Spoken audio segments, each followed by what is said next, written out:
Selamat siang Bapak Ibu sekalian. Siang. Ya, terima kasih atas waktu dan kesempatan Bapak Ibu sekalian. Mungkin sedikit menjelaskan sebelum kita melanjutkan proses pembelajaran di kelas. Yang ingin saya sampaikan Bapak Ibu sekalian terkait tentang budaya positif yang akan kita laksanakan di sekolah.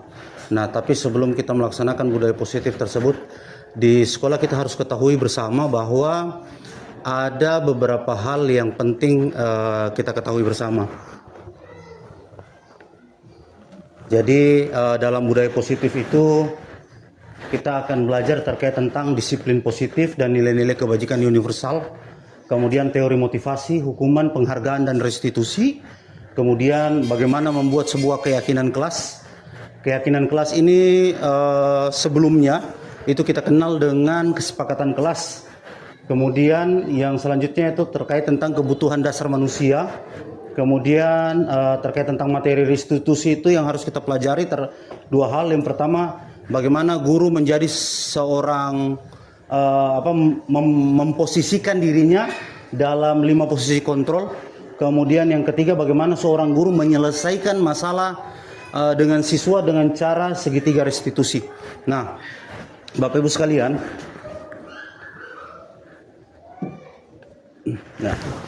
yang pertama ingin saya sampaikan bahwa terkait tentang perubahan paradigma pembelajaran. Perubahan paradigma pembelajaran itu berdasarkan filosofis Ki Hajar Dewantara bahwa guru itu ibarat seorang petani, ya, ibarat seorang petani yang menyemai bibit jagung, kemudian hanya menyiapkan lahan dan merawat agar jagung tersebut atau tanaman tersebut itu tumbuh secara maksimal. Jadi menurut Ki Hajar Dewantara, kita sebagai seorang guru itu harus menjadi seorang petani yang baik. Di mana seorang petani yang baik, jika dia ingin menanam, menghasilkan hasil tanamannya yang baik, maka dia harus melakukan yang disebut yang pertama tadi itu, siapkan lahan. Jadi sekolah ini adalah bagian lahan kita Bapak Ibu sekalian, ya. Kemudian ketika kita sudah menyiapkan lahan, bibit-bibitnya ini adalah siswa-siswa kita. Lahannya sekolah, bibitnya adalah siswa-siswa kita. Kemudian kita harus merawatnya. Bibit itu harus dirawat. Sebagai seorang petani, merawat itu adalah bagian daripada menyiram, memberikan pupuk. Nah, kalau kualitas pupuknya bagus, secara otomatis tanaman tersebut akan tumbuh juga bagus. Kemudian dirawat, disiram sesuai dengan waktunya. Kalaupun disiram berlebihan juga akan nanti bibitnya itu bisa hancur, akan tidak berguna gitu, atau tumbuhnya tidak maksimal. Nah, inilah yang menurut Ki Hajar Dewantara kita harus menerapkan hal ini di sekolah.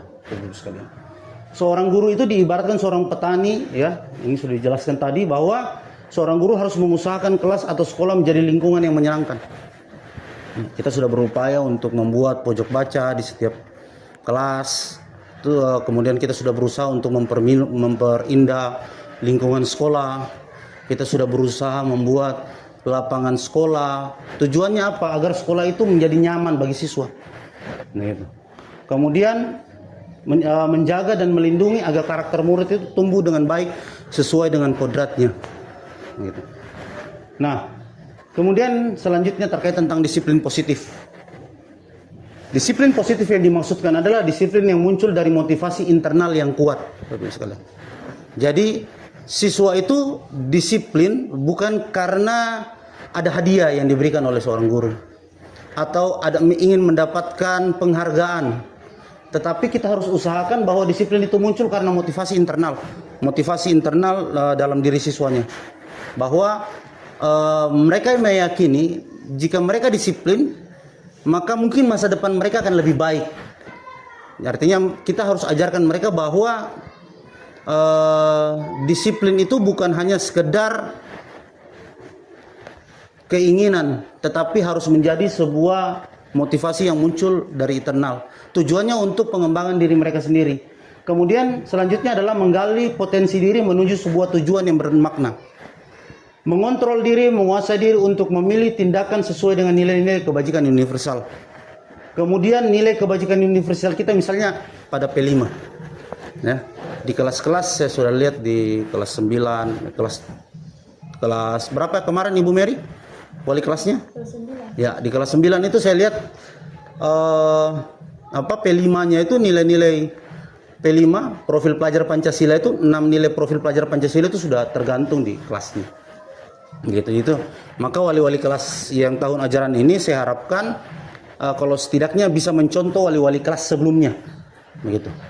Terutama pada setidaknya seharusnya bahkan harus itu di kelas itu harus ada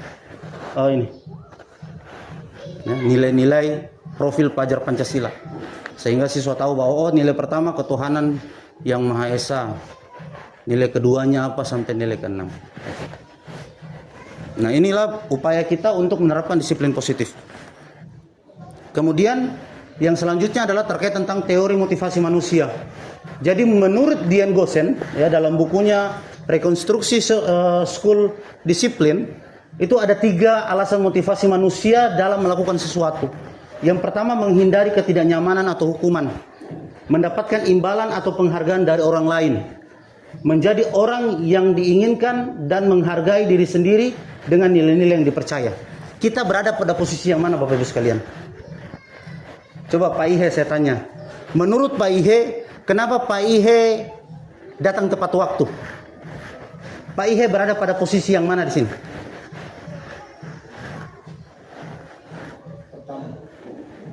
Nah, menghindari ketidaknyamanan atau hukuman. Itu. Menurut Ibu Ova posisi di mana dari ketiga ini yang Ibu Ova motivasi Ibu Ova? Sehingga Ibu Ova misalnya kemarin Ibu Ova lupa SMS di grup bahwa Ibu Ova hari ini kemarin tidak masuk. Pada posisi mana Ibu Ova di sini?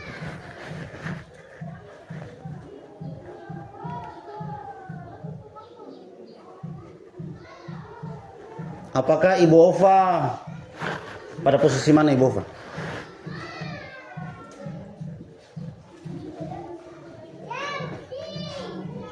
Ya, yang pasti menghindari ini kan. Kenapa Pak Roland kemarin minta izinnya di grup? Kenapa harus sudah disampaikan bahwa kalau misalnya tidak masuk pada hari itu, setidaknya sebelumnya harus disampaikan di SMS grup atau di WA grup. Pak Roland berada pada posisi yang mana? Yang ketiga, menjaga orang yang diinginkan dan menghargai diri sendiri dengan nilai-nilai yang dipercaya. Artinya Pak Ihe tadi dan Ibu Ova datang tepat waktu, itu tujuannya untuk ini, menghindari ketidaknyamanan atau hukuman atau teguran atau sanksi dari kepala sekolah. Pak Roland dia sudah sadar bahwa kalau tidak masuk setidaknya harus izin. Artinya sudah timbul kesadaran pada diri Pak Roland untuk kemudian menghargai dirinya dan menghargai orang lain yang kemudian menginstruksikan pemerintah itu. Nah, begini juga Bapak Ibu sekalian dengan siswa kita. Kenapa siswa itu kemudian harus mengerjakan tugas? Kenapa siswa itu kemudian harus datang tepat waktu ke kelas? Apakah mungkin dia datang tepat waktu ke kelas untuk menghindari hukuman dari guru mata pelajarannya? Atau mungkin dengan ada janji khusus yang kemudian diberikan oleh guru mata pelajaran, jika kemudian kamu mengerjakan tugas dan dapat nilai sekian, kamu akan mendapatkan imbalan atau penghargaan.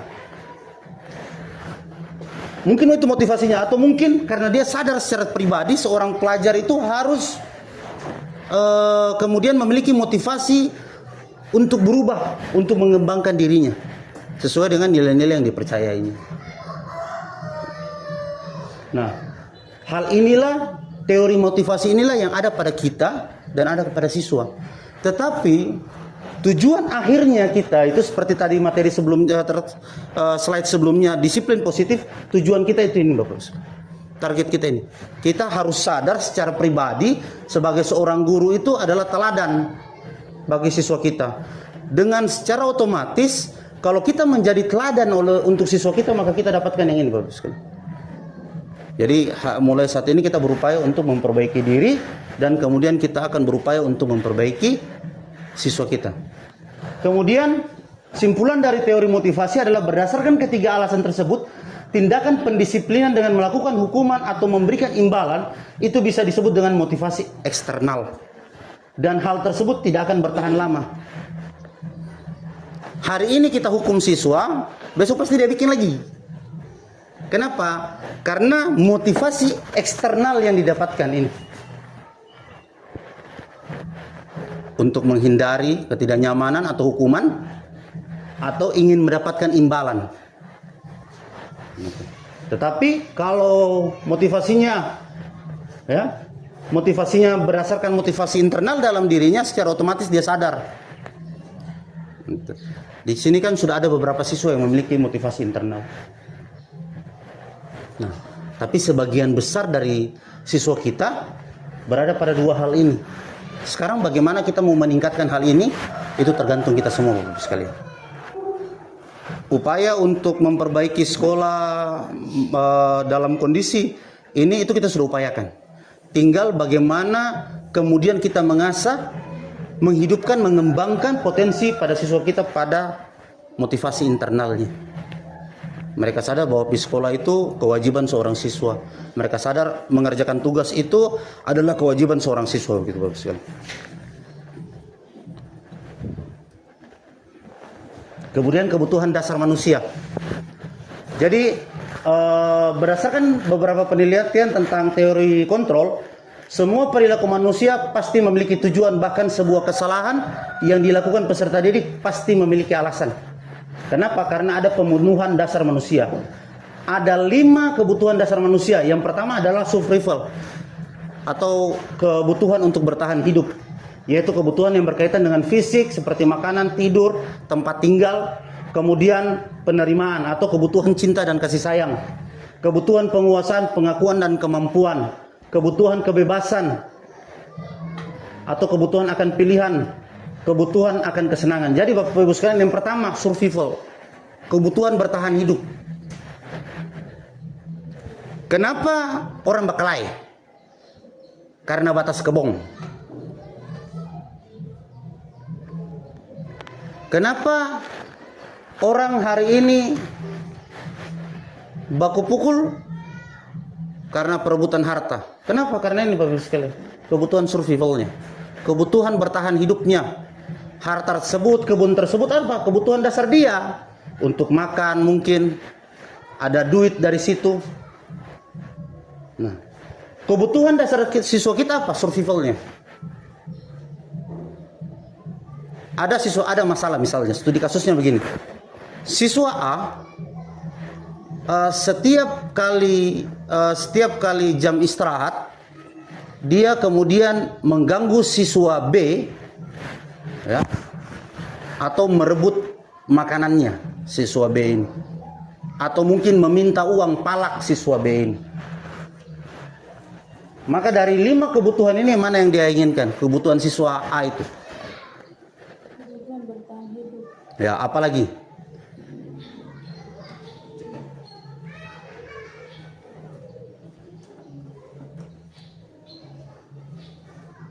Siswa A mengganggu temannya, merampas makanannya atau meminta duit, uang palak begitu. Maka kebutuhan mana yang kemudian dari 5 ini yang kemudian siswa tersebut inginkan, butuhkan? Tadi Ibu Mary jawab, apa Ibu Mary? Kebutuhan bertahan hidup atau survival. Kemudian apa lagi? Kedua, kebutuhan cinta dan kasih sayang. Mungkin saja kebutuhan cinta dan kasih sayang. Apalagi? Penguasaan, ingin memiliki pengakuan dan kemampuan. Jadi alasan yang Bapak Ibu sampaikan itu benar. Dia merebut temannya, bisa saja begini Bapak Ibu sekalian. Dia merebut temannya atau meminta uang temannya itu karena dia tidak ada uang. Kebutuhan bertahan hidup, dia lapar, dia mau makan. Nah, gitu. Bisa saja. Bisa saja karena penguasaan, seperti yang disampaikan Ibu Susan tadi. Ya. Karena dia ingin diakui bahwa dia siswa paling nakal atau siswa paling kuat di sekolah tersebut. Dengan memberikan contoh tersebut, merampas temannya punya. Kemudian bisa saja siswa ini siswa broken home. Karena masalah di rumah, tidak bisa diatasi, dia datang ke sekolah kemudian melampiaskan masalah di rumah itu dengan hal tersebut.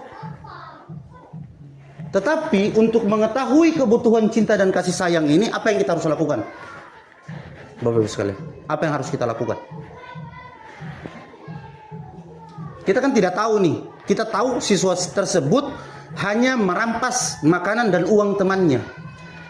Kemudian kita munculkan kebutuhan, oh dia butuh cinta dan kasih sayang. Dari mana kita tahu itu? Ibu Nur jawab, itu kenapa?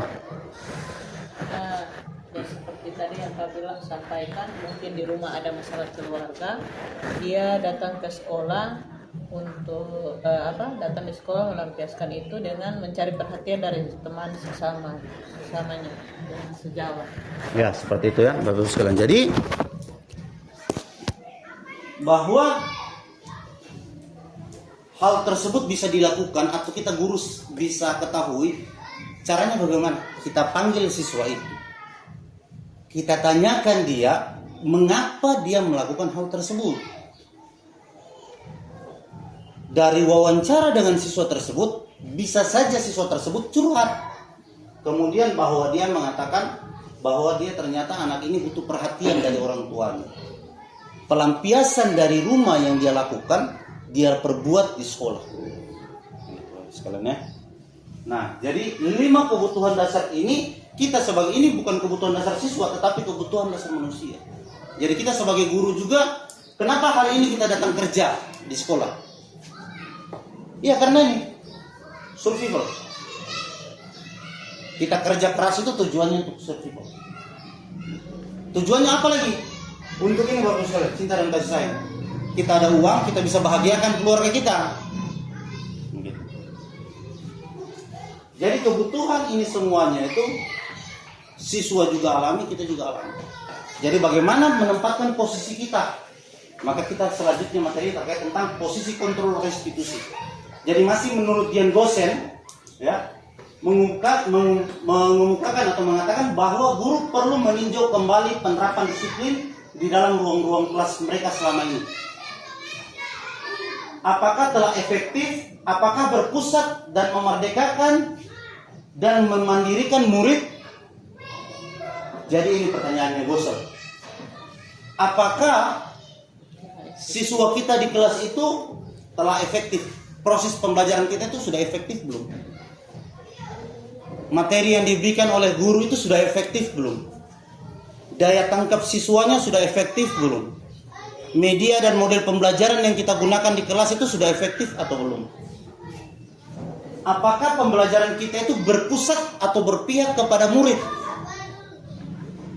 Jadi kita harus kemudian introspeksi diri terkait tentang apa yang menjadi pertanyaan, apa yang menjadi pernyataan oleh Dian Gosen ini. Kemudian apakah siswa kita sudah merdeka? Dan kemudian apakah kita sudah memandirikan murid tersebut? Bagaimana dan mengapa? Itu pertanyaannya Gosen. Berdasarkan teori motivasi tadi, penerapan disiplin di sekolah harus dilakukan dengan alasan yang ketiga. Pengakuan akan kemampuan. Siswa melakukan kebaikan sesuai dengan keyakinan kelas atau nilai-nilai yang sudah tertanam dalam dirinya, atau motivasi internal. Motivasi internal lebih berjangka panjang dan membuat siswa semakin kuat akan karakternya. Jadi Bapak Ibu sekalian, kalau kemudian kita memotivasi siswa, maka cenderung siswa tersebut akan kuat dari sisi karakternya. Bagaimana caranya kita memotivasi siswa? Ceritakan pengalaman Bapak Ibu sekalian. Pengalaman tersebut dapat memperkuat keyakinan mereka bahwa belajar sebagai siswa itu penting. Ceritakan pengalaman Bapak Ibu tentang kegiatan-kegiatan yang Bapak Ibu ikuti yang kemudian dapat meningkatkan potensi Bapak Ibu sekalian.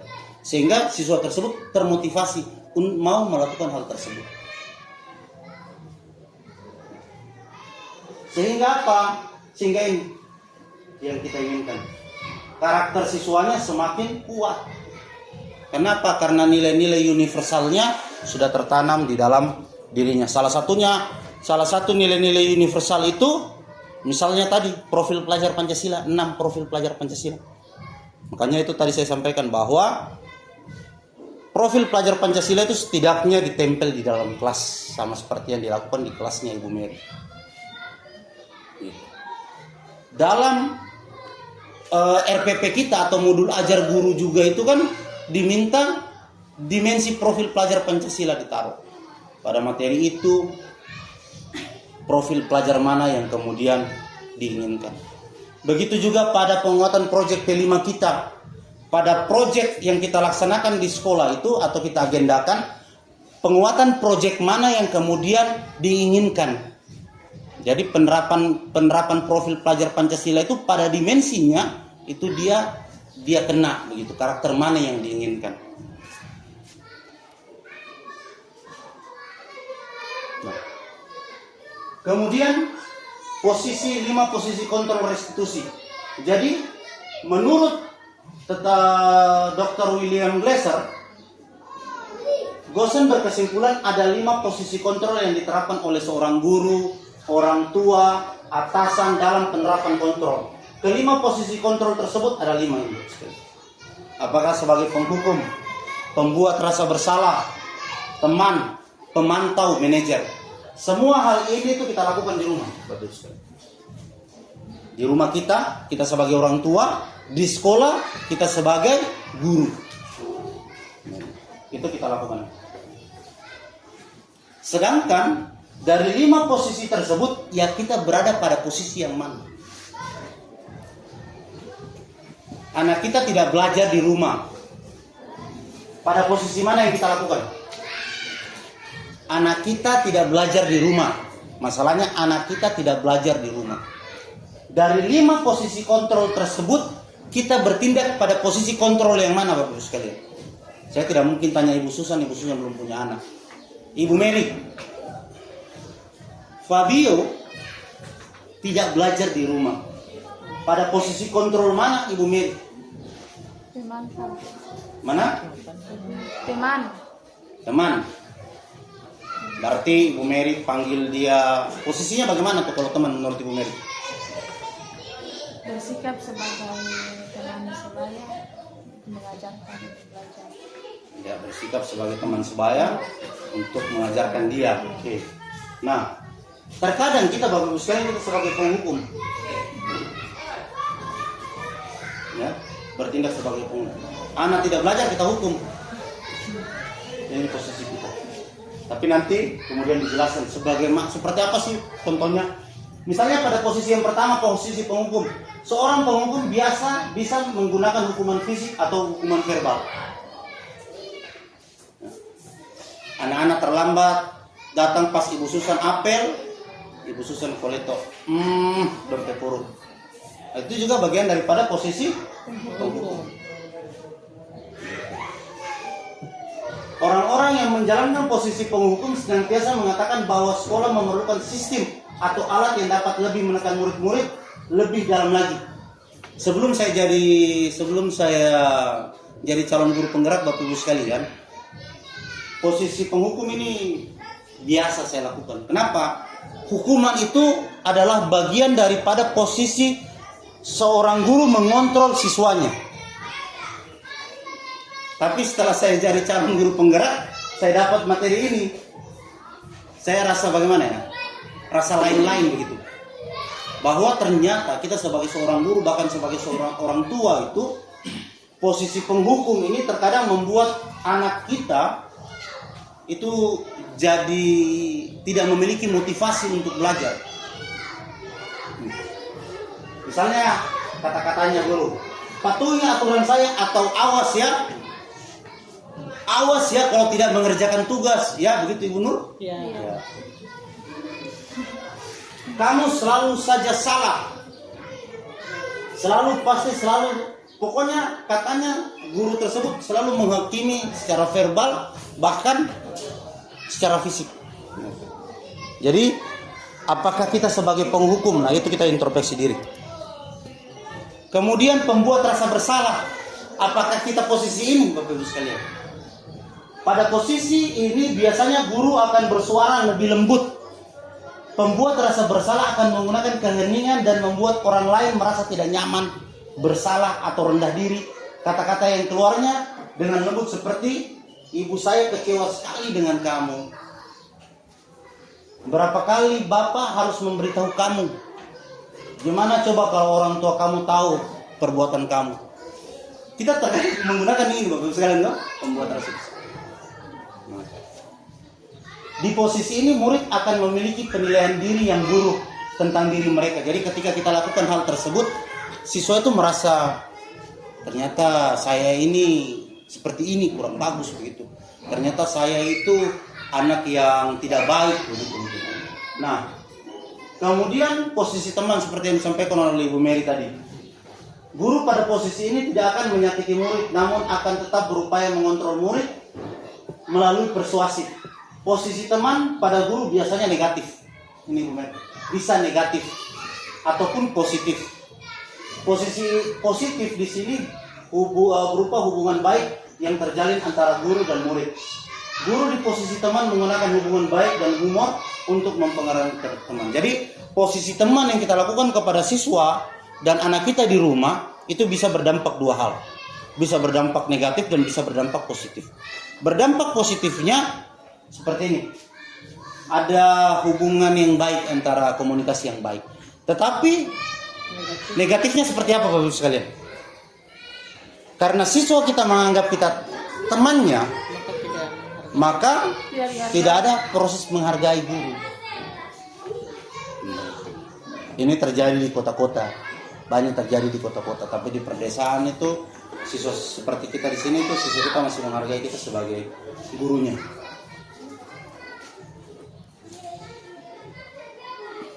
Nah, kemudian sebagai posisi pemantau.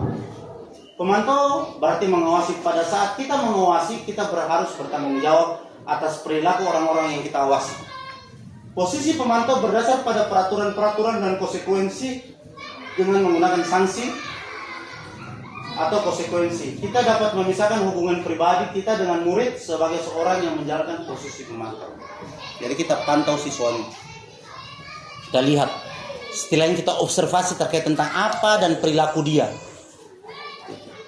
Kalau di kelas itu kan ada jurnal kelas.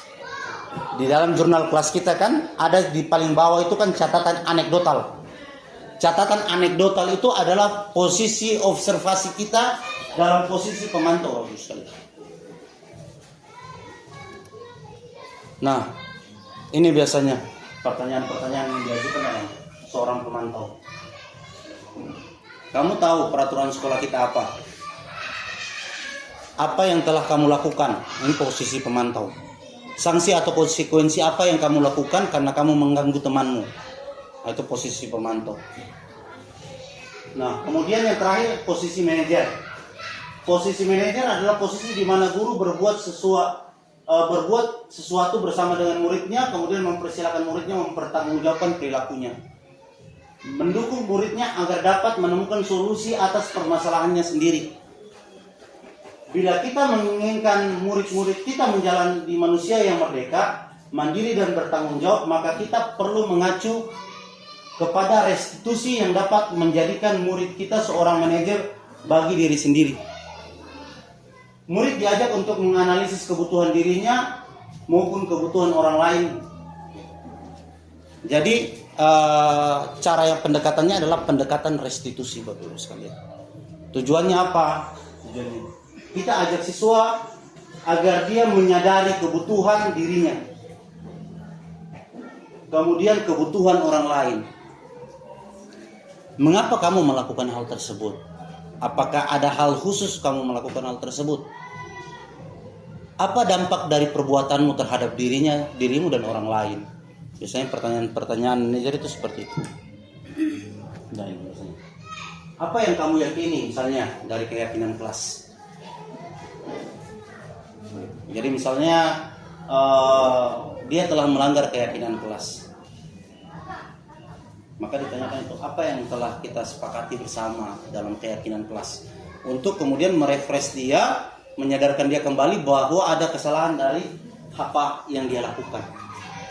Kemudian apakah kamu meyakini, jika kamu meyakini apa yang harus apakah kamu bersedia memperbaiki? Jadi dibuat dia untuk menyadari perbuatan dan bagaimana kemudian cara dia menyelesaikan masalahnya.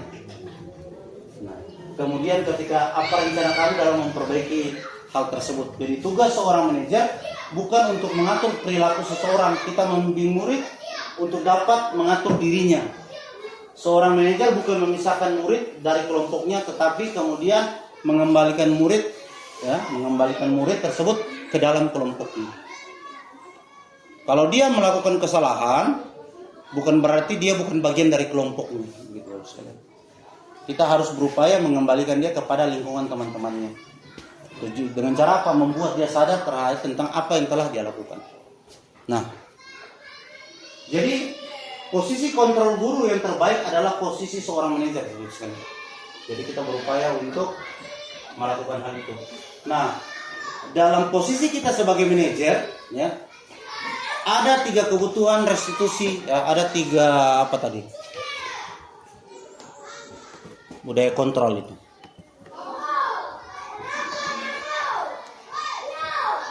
Jadi ada 3 cara atau 3 tahapan cara kita menyelesaikan permasalahan dengan siswa dengan menggunakan segitiga restitusi. Yang pertama adalah menstabilkan identitas. Yang kedua adalah memvalidasi tindakan yang salah. Yang ketiga adalah menanyakan keyakinan. Ini 3 tahapan dalam segitiga restitusi. Jadi ketika misalnya saya kasih tonton.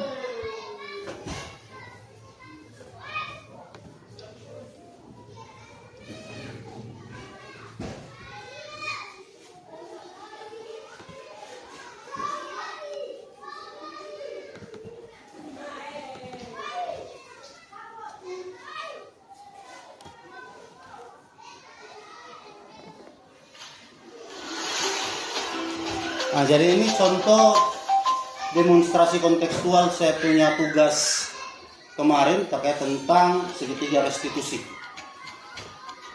Assalamualaikum warahmatullahi wabarakatuh. Selamat pagi Bapak Ibu hebat. Perkenalkan, saya segitiga restitusi terhadap salah satu siswa.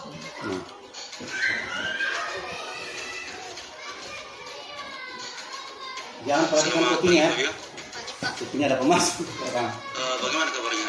Nah, yang pertama, tahapan pertama adalah menstabilkan identitas. Saya panggil kemarin. Di dalam tahapan mengenal identitas itu kita membuat siswa merasa nyaman bahwa apa yang dilakukannya. Guru piket bahwa Fabio sudah 3 hari berturut-turut ini tidak masuk ke sekolah. Mungkin ada alasan tertentu? Maaf Pak, saya kesulitan pagi. Apakah orang tua Fabio tidak membangunkan Fabio saat bangun pagi? Orang tua saya sudah membantu saya Pak, tapi ya istri saya yang tidak membangun. Karena saya merasa mengantuk sekali. Beberapa hari kemarin saya ikut program bola. Jadi pagi hari saya kesulitan pagi. Jadi pada tahapan menstabilkan identitas ini kita tanyakan dulu terkait tentang mengapa kemudian Fabio ini 3 hari berturut-turut tidak masuk sekolah. Ternyata dari situ dia ceritakan bahwa beberapa hari sebelumnya itu dia nonton bola. Ya, terima kasih karena Fabio sudah jujur dalam hal ini. Tapi yang harus Fabio ketahui bahwa setiap dari kita itu pernah lalai. Ya, pernah lalai, pernah melakukan. Kemudian menyatakan bahwa apa yang diperbuat oleh dirinya itu telah pernah diperbuat oleh orang lain. Artinya bukan berarti satu-satunya siswa yang kemudian bersalah dalam hal ini. Bahwa setiap orang itu pernah melakukan kesalahan. Kesalahan, tapi bukan berarti kelalaian dan kesalahan itu kemudian kita ulangi kembali. Sekarang kan Fabio sudah tahu kesalahan Fabio. Nah, oleh karena itu, mari kita coba cari Di solusi. tahapan kedua, validasi tindakan yang Menurut salah. Fabio, apa dampak keterlambatan Fabio bagi diri Fabio dan teman-teman di kelas? Jadi ditanyakan terkait tentang dampaknya. Dampak dia terlambat itu untuk bagi dirinya dan teman-temannya. Saya terlambat masuk di kelas dan ketinggalan pelajaran penting karena saya juga mengganggu kelas karena saya masuk di tengah-tengah pelajaran dan itu membuat saya tidak fokus karena saya merasa mengantuk. Betul sekali yang Jadi sampaikan. pahami. Artinya apa yang dia ketika dia terlambat apa yang terjadi harus di berarti Fabio akan mengganggu konsentrasi teman-teman saat belajar, dan itu juga akan mengganggu fokus Fabio saat belajar karena Fabio akan merasa ngantuk. yang telah dibuat oleh Nah, kemudian tahapan ketiga adalah menanyakan keyakinan. dan saya telah Tanyakan keyakinan kelas, makanya pentingnya sebuah keyakinan kelas. Jadi kemarin saya sudah buat praktek pembuatan keyakinan kelas di kelas 7. yang ada di sekolah Jadi nanti di kelas 8 dan kelas 9 sehingga Sekali. Jadi dari keyakinan kelas tersebut sekolah kita kan siswa tersebut bisa tahu. dan Jadi keyakinan kelas itu bukan peraturan sekolah. Keyakinan kelas atau kesepakatan kelas yang dibangun itu seluruh siswa juga harus saling itu menghargai adalah bersamanya. keyakinan yang dibangun atau kesepakatan yang dibangun secara bersama antara siswa dan guru-gurunya atau wali kelasnya. Datang terlambat ke kelas. Jadi bukan disusun karena gurunya mau. Fabio masuk ke dalam Siswa harus datang terlambat tidak, tetapi siswa harus datang tepat waktu. Siswa harus rajin belajar. Itu kan disusun oleh gurunya. Tetapi kesepakatan kelas atau keyakinan kelas itu kemudian disusun bersama. Siswa juga merumuskan kata-kata positifnya untuk dijadikan sebuah keyakinan kelas. Jadi 3 tahapan restitusi tadi sudah kita pahami. Jadi 3 tahapan restitusi ada 3. Yang pertama adalah menstabilkan identitas, validasi tindakan yang salah, kemudian menanyakan keyakinan. Nah, kemudian bagaimana sih keyakinan kelas? Keyakinan kelas mengandung nilai-nilai kebajikan universal yang disepakati secara tersirat, ya, atau tertulis. Jadi setelah dibuat keyakinan kelasnya, kemudian dituliskan, ditempel di kelas, sehingga semua siswa dapat tahu. Keyakinan kelas bersifat lebih abstrak daripada peraturan yang lebih rinci dan konkret. Kenapa dia bersifat abstrak? Kenapa dia bersifat abstrak? Keyakinan kelas itu berbeda dengan peraturan. Kalau peraturan, kamu terlambat, jelas pelanggarannya apa. Ya. Kamu tidak melakukan ini, maka jelas pelanggarannya apa. Tetapi kalau keyakinan kelas abstrak, ketika dia datang terlambat ke dalam kelas, sanksinya tidak ditahu. Kita tidak menetapkan sanksinya. Maka siswa diajak dengan cara segitiga restitusi tadi. Bagaimana cara dia menyelesaikan keterlambatan dia? Jadi siswa sendiri yang kemudian mencari solusi terhadap permasalahan dia. Nah, tugas guru di situ adalah sebagai manajer dan pemantau. Kemudian keyakinan kelas berupa pernyataan universal. Keyakinan kelas hendak tidak terlalu banyak sehingga mudah diingat dan dipahami oleh murid. Jadi misalnya keyakinan kelasnya 5, 10 begitu saja, tidak usah lebih-lebih. Yang penting bisa dipahami oleh siswanya. Kemudian semua warga kelas hendak ikut berkontribusi dalam pembuatan keyakinan kelas. Ya. Jadi nanti setelah keyakinan kelas kita sudah buat, maka kita nanti Bapak Ibu sekalian akan membuat keyakinan sekolah. Ya, keyakinan sekolah. Keyakinan sekolah itu sama seperti kita buat budaya malu ini. Budaya malu guru, budaya malu siswa. Ditempel begitu nanti. Jadi dari keyakinan kelas menjadi sebuah keyakinan sekolah.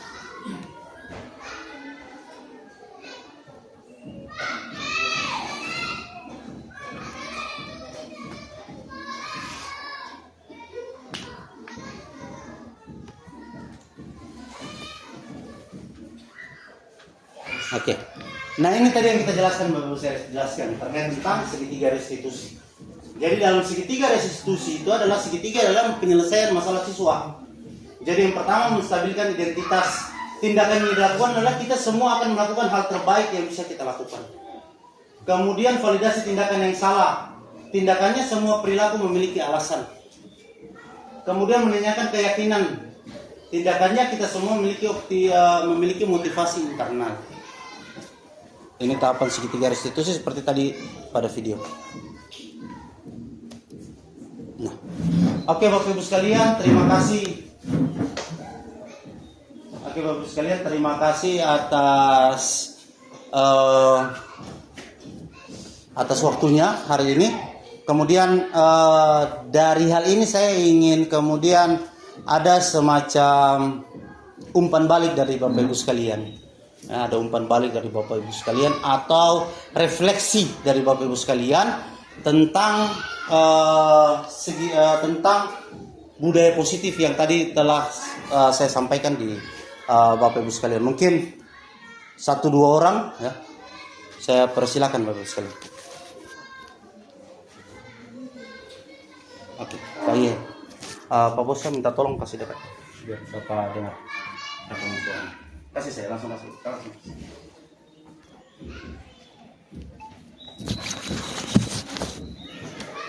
Ya, terima kasih atas kesempatan yang diberikan kepada saya.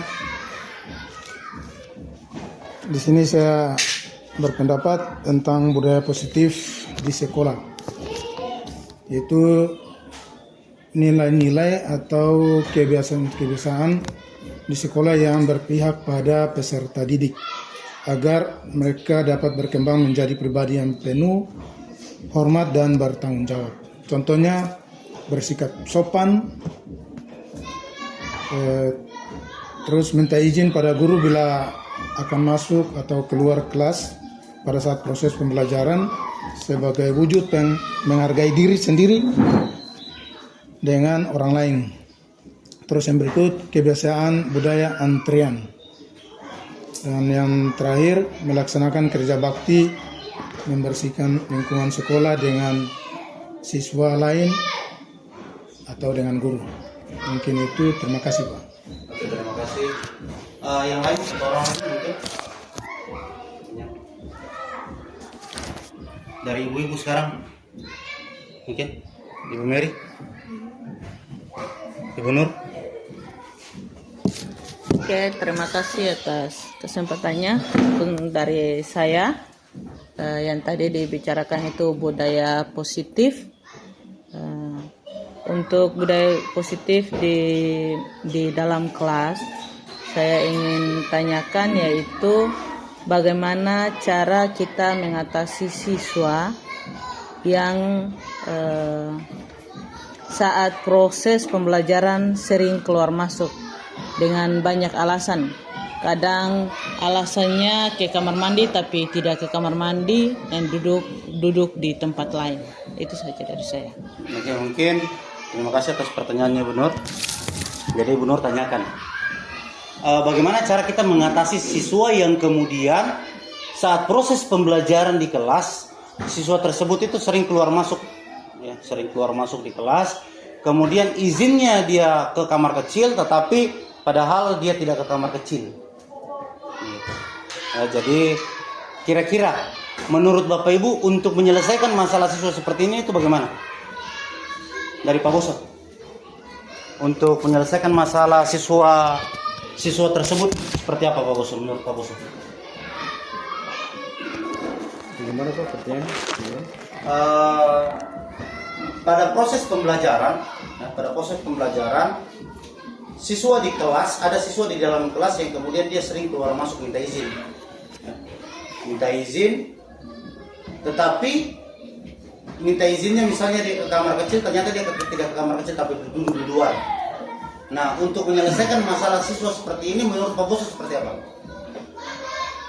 Ya, baik, terima kasih. Jadi memang ini yang perilaku siswa yang seperti ini sering terjadi di sekolah kita ya. Jadi untuk mengatasi perilaku siswa seperti ini yang seperti tadi dijelaskan oleh dalam penyampaian materi tadi, kita sebagai guru berlaku sebagai manajer di kelas tersebut sehingga kita bisa menyampaikan atau memotivasi siswa tersebut sehingga dalam kegiatan-kegiatan yang tadi kita saksikan pada tayangan tersebut menempatkan posisi kita sebagai posisi manajer. Nah, jadi kita harus menerapkan segitiga restitusi kepada siswa tersebut dengan melakukan tadi. Kita panggil dia, kita tanyakan, atau kemudian masalah tersebut bisa kemudian Ibu Nur sampaikan di wali kelasnya, atau mungkin di bagian kesiswaan sehingga ada tindakan restitusi yang dilakukan kepada siswa tersebut. Tetapi paling baiknya jika dilakukan oleh guru mata pelajarannya langsung. Kenapa? Karena guru mata pelajarannya yang kemudian merasakan hal yang kemudian dilakukan oleh siswa tersebut. Seperti itu. Jadi selain itu, solusinya mungkin membuat kesepakatan kelas atau keyakinan kelas tersebut. Jadi wali kelas harus membuat keyakinan kelas dengan siswa tersebut. Sehingga setiap guru yang masuk itu sudah bisa membaca, oh ternyata di kelas 7 ini atau kelas 8 dan kelas 9 keyakinan kelasnya ini. Sehingga ketika ada siswa melakukan hal tersebut, nah berarti dia telah melanggar keyakinan kelas yang telah disepakati. Begitu.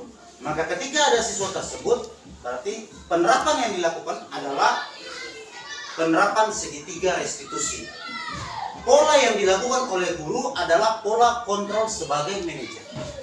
Begitu mungkin Ibu Nur, bisa dipahami? Oke, terima kasih. Oke, mungkin ada lagi?